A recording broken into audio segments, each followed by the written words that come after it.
እንዴት ውላችኋል የተከበራችሁ ተመልካቾቻችን ስፖርታዊ ዘገባዎች ተጀምረዋል። ስንቄ ባንክ የስፖርት ዘገባችን የክብር ስፖንሰር ነው። እሱ ባለው ተሾመ ነኝ። ወደ ቀዳሚ መረጃ አልፋለሁ። በአትሎስ የ1 ማይል ውድድር አትሌት ጉዳፍ ጸጋይ ሁለተኛ ደረጃን በመያዝ አጠናቃለች። ጉዳፍ ውድድሩን ለማጠናቀቅ 4 ደቂቃ ከ19 ሰኮንድ ፈጅቶባታል። ኬንያዊቷ ፌዝ ኪፕዮገን ውድድሩን በቀዳሚነት ስታጠናቀቅ 4 ደቂቃ ከ17 ሴኮንድ ውድድሩን ለማጠናቀቅ የወሰደባት ሰዓት ሆኗል። ፍሬወይኒ ኃይሉ አራተኛ ደረጃን ይዛ ስታጠናቀቅ አትሎስ የሴቶች ብቻ ውድድር ሌሎች መርሃ ግብሮችም ትላንት ተደርጓል። በ100 ሜትርና 200 ሜትር አሜሪካዊቷ ብሪታኒ ብራውን አሸናፊ ሆናለች። በ800 ሜትር ኬል ሆጂንኪንሰን ከብሪታንያ ቀዳሚ ሆና አጠናቃለች። በውድድሩ አንደኛ ሆኖ ላጠናቀቁት $60,000 ሽልማት ተበርክቶላቸዋል። ሁለተኛ ሆኖ ለፈጸሙት ደግሞ $25,000 ነው የተበረከተው። እስከ 6ኛ ደረጃ ይዞ ለሚፈጽሙ አትሌቶች ሽልማት ተበርክቷል።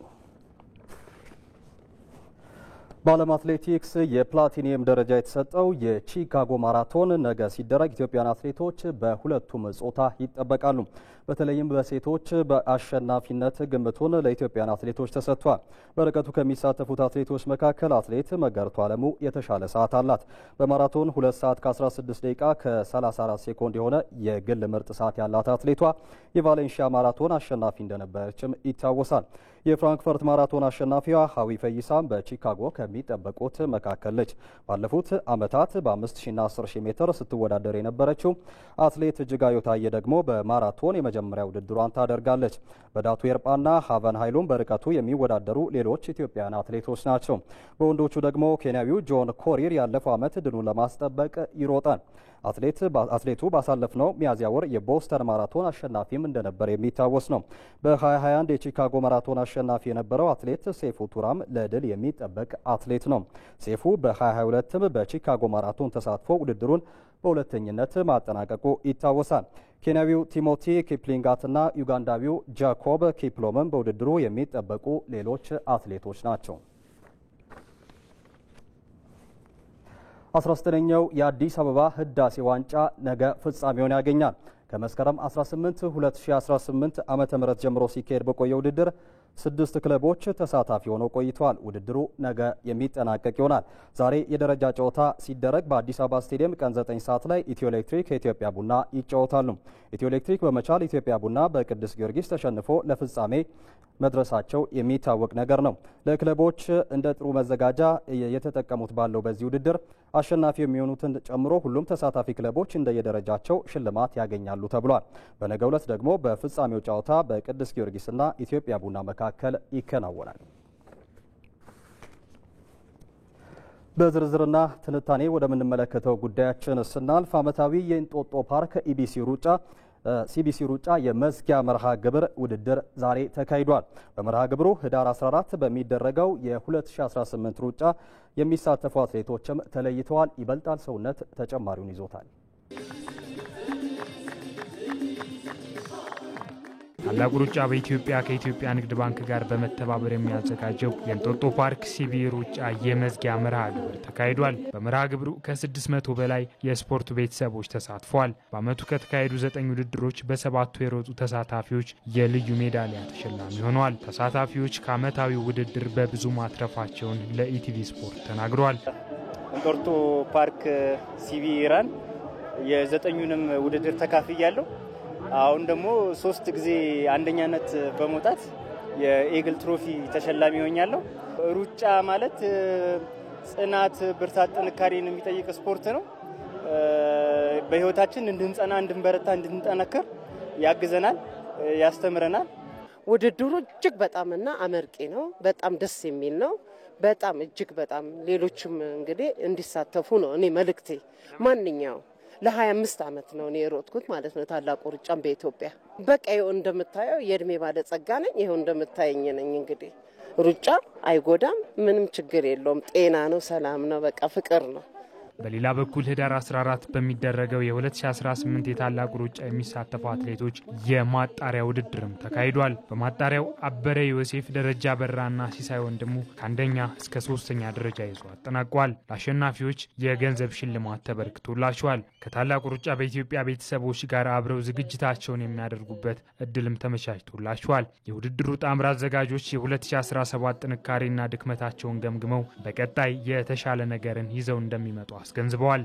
ይሄ ውድድር እንግዲህ ስንጀምረው ከ4 ዓመት ከ5 ዓመት በላይ ሆኖናል። ከጀምረ ነው መልሰን ነው በድጋሚ አሁን በዚህኛው ዓመት የመጣ ነው።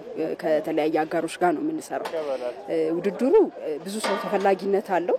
ጠንካራ ጎን ብለን የምናስበው ተደራሽነቱን በደንብ ከሰራንበት መስፋት የሚችል ውድድር እንደሆነ አይተንበታል። ሌላው ጎኑ ደግሞ ተሳታፊዎች ወደ እንጦጦ ፓርክ እንዲመጡ ማበረታቻ በደንብ ማሰብ ይፈልጋል።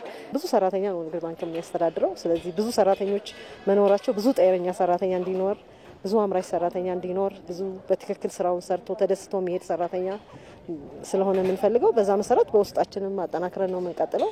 እንደዚህ አይነት ማህበራዊ ትስስሮችንም ለመፍጠርና ጥሩ ገጽታም ተልእኳችንም ከመወጣት ቀጣይ ስራዎች በተመሳሳይ ይሰራሉ ብዬ ነው ወስደው። እንጦጦ ፓርክ ሲቢ ሩጫ በፈረንጆች ወር በገባ በመጀመሪያው ቅዳሜ ሲካሄድ ቆይቷል። በአፍሪካ ሀገራት የዓለም ዋንጫ ማጣሪያ ጨዋታ ትላንት የምድብ 6 ጨዋታዎች ሲደረጉ ጋቦንና ኮትዲቯር ተጋጣሚዎቻቸውን አሸንፏል። ሲሸልስን 7-0 ያሸነፈችው ኮትዲቯር የምድቡን መሪነት አጠናክራ ቀጥላለች። የኮትዲቯርን የድል ግቦች 7 የተለያዩ ተጫዋቾች ሲያስቆጥሩ ፍራንክ ኬሲና ሲሞን አዲንጋራ ከግብ አስቆጣሪዎቹ መካከል ናቸው። ሁሉንም የማጣሪያ ጨዋታዎቿን የተሸነፈችው ሲሸልስ ደግሞ በእነዚህ ጨዋታዎች 49 ጎሎች ተቆጥሮባታል። ድሉን ተከትሎ ኮትዲቯር ምድብ 6ን በ23 ነጥብ እየመራች ትገኛለች። ጋቦን በበኩሏ ከጋምቢያ ጋር ያደረገችውን ጨዋታ ከመመራት ተነስታ 4-3 በማሸነፍ ወሳኝ ድል አሳክታለች። ፒየር-ኤመሪክ ኦባሜያንግ ለጋቦን 4 የማሸነፊያ ግቦችን አስቆጥሮ ሀገሩን ለድል አብቅቷል። ኦባሜያንግ ታሪክ በሰራበት ጨዋታ ቀይ ካርድ መመልከቱን ተከትሎ ቀጣዩ የብሩንዲ ጨዋታ የሚያልፈው ይሆናል። ጋቦን ማሸነፏን ተከትሎም በ22 ነጥቦች ሁለተኛ ደረጃ ላይ ተቀምጣለች። በኮትዲቯርና ጋቦን መካከል ያለው ልዩነት 1 ነጥብ ብቻ በመሆኑ ወደ ዓለም ዋንጫው በቀጥታ የሚቀላቀለው ቡድን በምድቡ የመጨረሻ ጨዋታ የሚታወቅ ይሆናል። በአፍሪካ ሀገራት የዓለም ዋንጫ ማጣሪያ ጨዋታ የምድብ 3 ጨዋታዎችም እንዲሁ ትላንት ቀጥሎ የተደረጉ ሲሆን ቤኒን ሩዋንዳን በማሸነፍ የምድቡ አናት ላይ ተቀምጣለች። በቶሲን አይጉን ብቸኛ ጎል ሩዋንዳን 1-0 ያሸነፈችው ቤኒን ነጥቧን 17 አደርሳለች። ወደ 2026ቱ ዓለም ዋንጫ ለማቅናትም የመጨረሻ ጨዋታን ማሸነፍ በቂዋ ነው። ከቤኒን ጋር እኩል ነጥብ የነበራት ደቡብ አፍሪካ ደግሞ ከዚምባብዌ ጋር 1-1 በመለያየት በ15 ነጥቦች ሁለተኛ ደረጃ ላይ ለመቀመጥ ተገዳለች። ከሜዳዋ ውጭ ሌሴቶን የገጠመችው ናይጄሪያ 2-1 በማሸነፍ ነጥቧን ወደ 14 ከፍ አድርጋ ሶስተኛ ደረጃ ላይ ተቀምጣለች። ቤኒን ከናይጄሪያና ደቡብ አፍሪካ ከሩዋንዳ በሚያደርጉት የምድቡ የመጨረሻ ጨዋታ በቀጥታ ወደ ዓለም ዋንጫ የሚያቀናው ሀገር የሚለይ ይሆናል። በአፍሪካ ሀገራት የዓለም ዋንጫ ማጣሪያ ጨዋታ ሴኔጋልና ዲሞክራቲክ ኮንጎ ድል ቀንቷቸዋል። በምድብ 2 የምትገኘው ሴኔጋል ደቡብ ሱዳንን 5-0 ረታለች። እስማኤል አሳር 2፣ ሳዲዮ ማኔ፣ ኒኮላስ ጃክሰንና ቼሪፍ ኒዳዬ የሴኔጋልን ግቦች አስገኝቷል። ዲሞክራቲክ ኮንጎ በሴድሪክ ባካምቡ ብቸኛ ግብ ቶጎን 1-0 እንዲሁ አሸንፋለች። ምድቡን ሴኔጋል በ21 ነጥብ ስትመራ ዲሞክራቲክ ኮንጎ በ19 ትከተላለች። ሱዳን ከሞሪታኒያ ያደረጉት ጨዋታ 0-0 ተጠናቋል።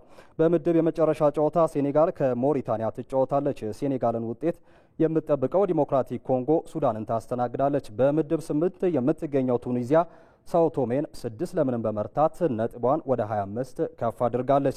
አስቀድማ የዓለም ዋንጫ ትኬቷን መቁረጧ የሚታወስ ነገር ነው።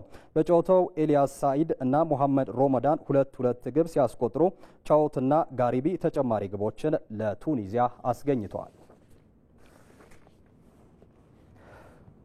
ፈረንሳይ አዘርባይጃንን 3-0 አሸነፈች። ለ26ቱ ዓለም ዋንጫ ለማለፍ በአውሮፓ የሀገራት ማጣሪያ ጨዋታ ቀጥሏል። ትናንት ምሽት ፈረንሳይ አዘርባይጃንን ገጥማ 3-0 ረታለች። ኪሊያን ኤምባፔ፣ ራቢዮትና ፍሎሪያን ታውበን የፈረንሳይን የማሸነፊያ ግቦች አስቆጥሯል። ኪሊያን ኤምባፔ ለፈረንሳይ ያስቆጠራቸውን ግቦች ብዛት 53 አድርሷል። ከፈረንሳይ የምንጊዜም ግብ አግቢ ኦሊቪየ ዡሩ ለመድረስ 4 ግቦች ብቻ ናቸው የቀሩት። በቅርቡ መሪ ይሆናል ተብሎም ይጠበቃል።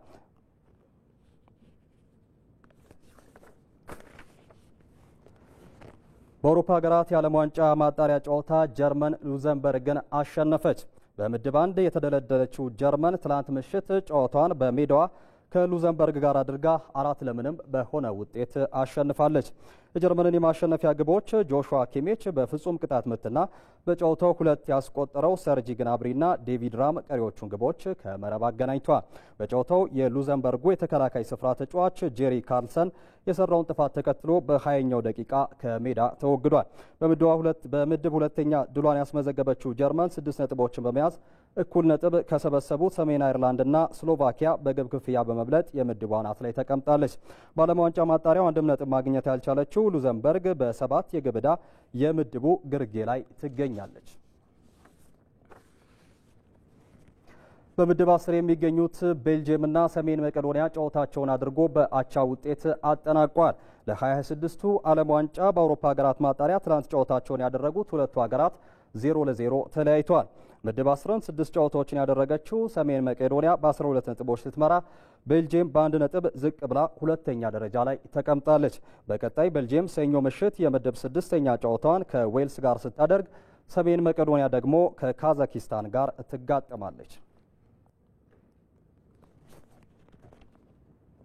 የአውሮፓ ሀገራት የዓለም ዋንጫ ማጣሪያ ጨዋታ ትላንትም ቀጥሎ የተደረገ ሲሆን ስዊዘርላንድና ዩክሬን ተጋጣሚዎቻቸውን አሸንፏል። ከስዊድን ጋር የተገናኘችው ስዊዘርላንድ 2-0 በሆነ ውጤት አሸንፋለች። ግራኒት ዣካ በፍጹም ቅጣት ምትና ጆዋን ማዛምቢ በጨዋታ ግቦቹን አስቆጥሯል። ወደ አይስላንድ የተጓዘችው ዩክሬን በበኩሏ 5-3 በሆነ ውጤት አሸንፋለች። በጨዋታው ሩስላን ማልኖቪኪ ለዩክሬን 2 ግቦችን አስቆጥሯል። ካዛኪስታን ለኤስቶኒያን 4-0፣ ሰሜን አይርላንድ ስሎቫኪያን 2-0 ሲያሸንፉ ኮሶቮ ከስሎቬኒያ 0-0 ተለያይተዋል። የአውሮፓ ሀገራት የዓለም ዋንጫ ማጣሪያ ጨዋታዎች ዛሬም ቀጥሎ ይከናወናሉ። በዓለም ዋንጫው ማጣሪያ 2 ጨዋታውን አድርጋ ሁለቱንም በማሸነፍ ጥሩ ጅማሮ ያደረገችው ፖርቹጋል በሜዳዋ አየርላንድን ታስተናግዳለች። በምድብ 6 የተደለደሉት ሁለቱ ሀገራት ከዚህ በፊት በ2024 በወዳጅነት ጨዋታ ተገናኝቶ ፖርቹጋል በክርስቲያኖ ሮናልዶ 2 ግቦችና በጆ ፊሊክስ ግብ ማሸነፏ ይታወሳል። ጨዋታው ምሽት 3:45 ሲል የሚደረግ ይሆናል። በተመሳሳይ ሰዓት በሚደረግ ጨዋታ ከ2 የመጨረሻ ዓለም ዋንጫዎች ውጭ የነበረችው ጣሊያን በበኩሏ ዳግም ወደ መድረኩ ለመመለስ በምታደርገው ጉዞ እስቶኒያን ትገጥማለች። ሁለቱ ሀገራት በዚሁ የዓለም ዋንጫ ማጣሪያ ከወር በፊት በቤርጋሞ ተገናኝቶ የነበረ ሲሆን ጣሊያን 5-0 ማሸነፏ ይታወሳል። ስፔን ከጆርጂያ፣ ኖርዌይ ከእስራኤል እንዲሁም ሃንጋሪ ከአርሜኒያ ዛሬ ምሽት በአውሮፓ ሀገራት የዓለም ዋንጫ ማጣሪያ ከሚያደርጉት ጨዋታዎች መካከል ናቸው። ክቡራን ተመልካቾች ለሰዓቱ ያዝናቸው ስፖርታዊ መረጃዎች ይህን ይመስሉ ነበር። አብራችሁን ቆይታ ስላደረጋችሁ ከልብ እናመሰግናለን። በያላችሁበት መልካም ቀን ተመኘን።